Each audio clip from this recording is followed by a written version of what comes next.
Hello mga kaiklabo! Ipapakita ko nga pala sa inyo yung pangalawang ginawa kong recipe na pudding. Para siyang leche flan pero hindi to leche flan. At baka magustuhan mo, tara at panoorin mo na. Ang una muna natin gagawin is magkakaramelize tayo ng sugar. Kapag nailagay na natin yung granulated sugar dyan, maglalagay rin tayo dito ng kahit mga konti lang na water. Hinalo-halo ko nga dito yung sugar para naman walang buo-buo.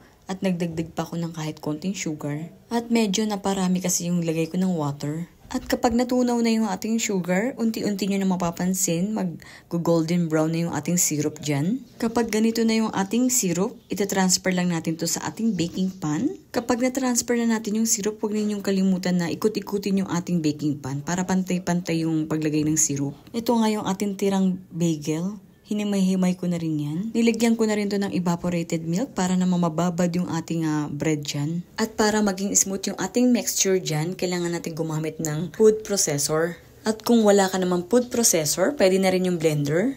Antayin lang natin to na ma-smooth yung ating mixture dyan. At kapag smooth na yung ating mixture, itatransfer lang natin to.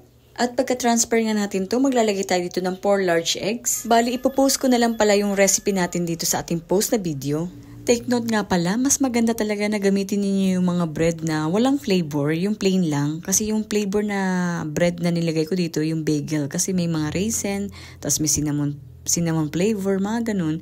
So, mas maganda sana kung plain na bread lang yung ilagay niyo para plain na plain yung ating pudding. Naglagay na rin ako ng sugar dyan. Kapag okay na yung ating mixture, ilalagay na natin siya sa may ating baking pan. Kapag nilagay na natin sa ating baking pan, kailangan natin to salain para maging smooth yung ating mixture dyan. Diba? Mas maganda talaga salain natin para nakikita nyo talaga na meron pa talagang buo-buo na bread. Kapag nailagay na nga natin to sa ating baking pan, kailangan naman natin itong takpan ng foil. Kasi i-steam nga natin to. Sa pag-i-steam naman natin dito, i-steam lang natin to ng 12 to 15 minutes. Then after 15 minutes, ganito na yung itsura ng ating pudding. At yung itsura nga nitong ating pudding, parang leche flan talaga. At meron ka na ring idea kung paano ko nga pala ginawa tong pudding. At kung nagustuhan mo nga yung aking video, paki-like and share naman. Or baka hindi ka pa nakapalo sa akin, ipalo mo na rin ako para lagi kang updated sa mga ginagawa kong videos. Salamat po sa panonood. Sa uulitin. Ito na nga yung ating yummy na steam na pudding. Wow, super yummy naman ito. Tara, kain na tayo.